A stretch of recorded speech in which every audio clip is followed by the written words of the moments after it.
Hello, my friends. This is Cathi Audiobooks with High Horse Press, and welcome to the last episode of The Wizard of Oz by L. Frank Baum. Dorothy and her friends finally make it to Glinda's.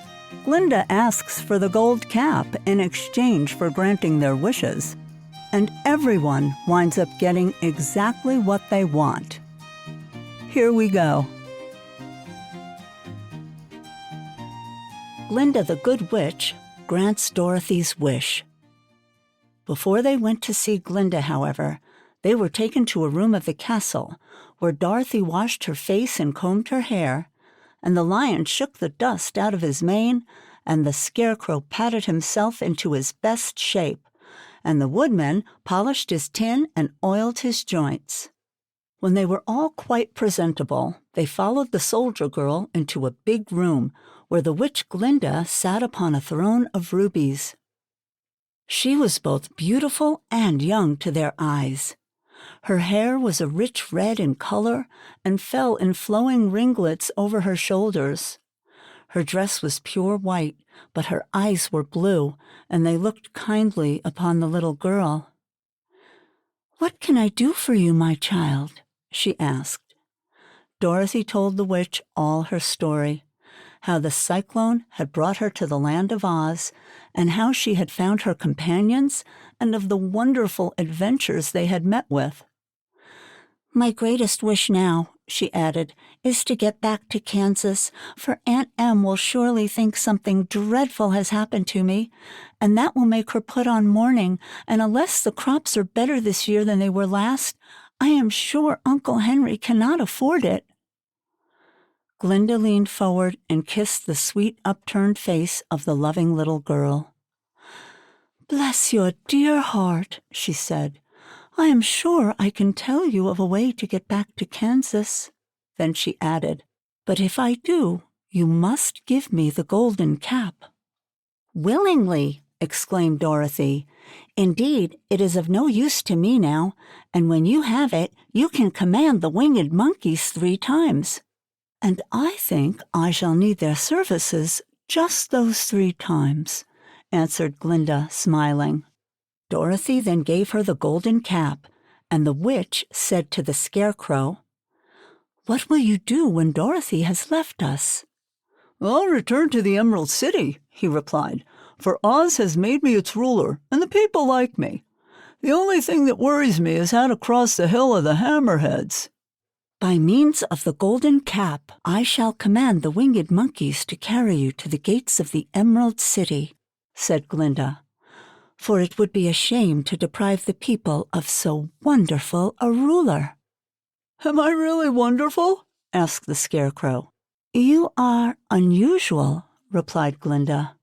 Turning to the Tin Woodman, she asked, "What will become of you when Dorothy leaves this country?" He leaned on his axe and thought a moment.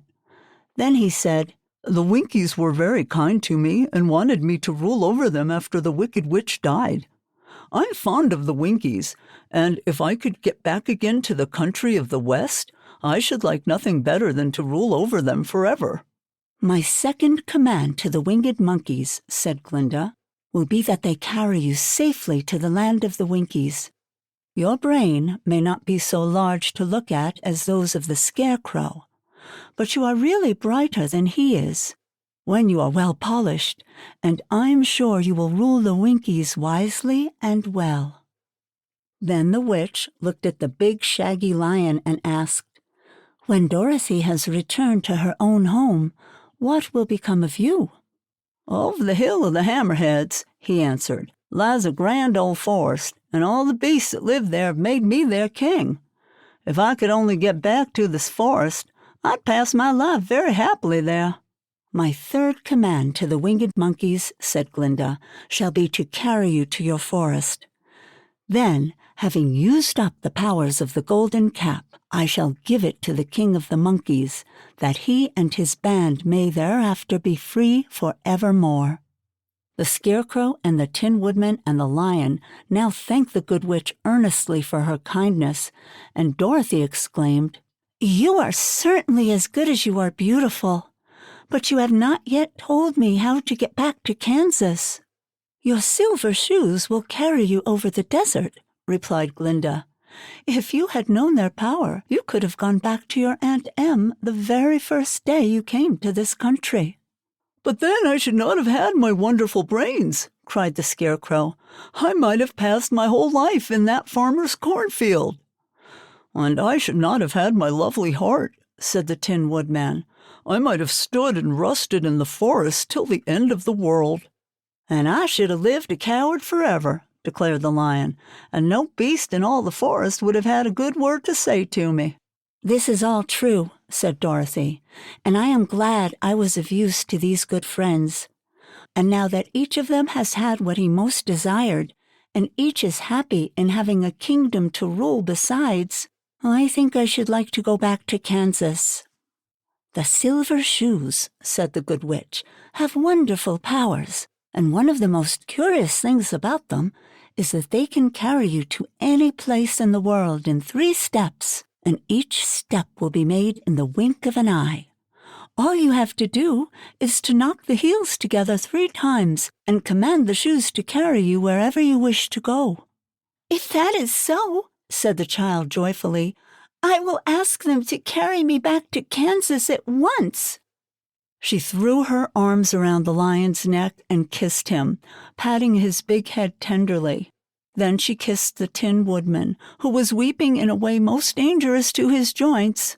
But she hugged the soft, stuffed body of the Scarecrow in her arms instead of kissing his painted face, and she found she was crying herself at this sorrowful parting from her loving comrades. Glinda the Good stepped down from her ruby throne to give the little girl a goodbye kiss, and Dorothy thanked her for all of the kindness she had shown to her friends and herself.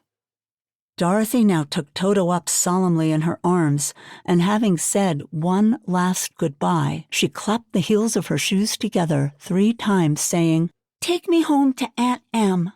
Instantly, she was whirling through the air so swiftly that all she could see or feel was the wind whistling past her ears. The silver shoes took but 3 steps, and then she stopped so suddenly that she rolled over upon the grass several times before she knew where she was. At length, however, she sat up and looked about her. "Good gracious!" she cried, for she was sitting on the broad Kansas prairie, and just before her was the new farmhouse Uncle Henry built after the cyclone had carried away the old one. Uncle Henry was milking the cows in the barnyard, and Toto had jumped out of her arms and was running toward the barn, barking furiously. Dorothy stood up and found she was in her stocking feet, for the silver shoes had fallen off in her flight through the air, and they were lost forever in the desert. Home again. Aunt Em had just come out of the house to water the cabbages when she looked up and saw Dorothy running toward her. "My darling child!" she cried, folding the little girl in her arms and covering her face with kisses. "Where in the world did you come from?" "From the land of Oz," said Dorothy gravely. "And here's Toto, too, and oh, Aunt Em, I am so glad to be at home again." And that's a wrap on The Wonderful Wizard of Oz by L. Frank Baum. I hope you've enjoyed this production. Next week, Season 2 starts out with Black Beauty by Anna Sewell.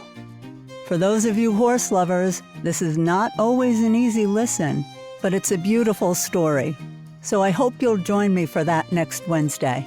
If you've been enjoying the podcast, don't forget to leave a review or share it with a friend who loves classics. Again, this is Cathi with High Horse Press, and as always, thank you for listening.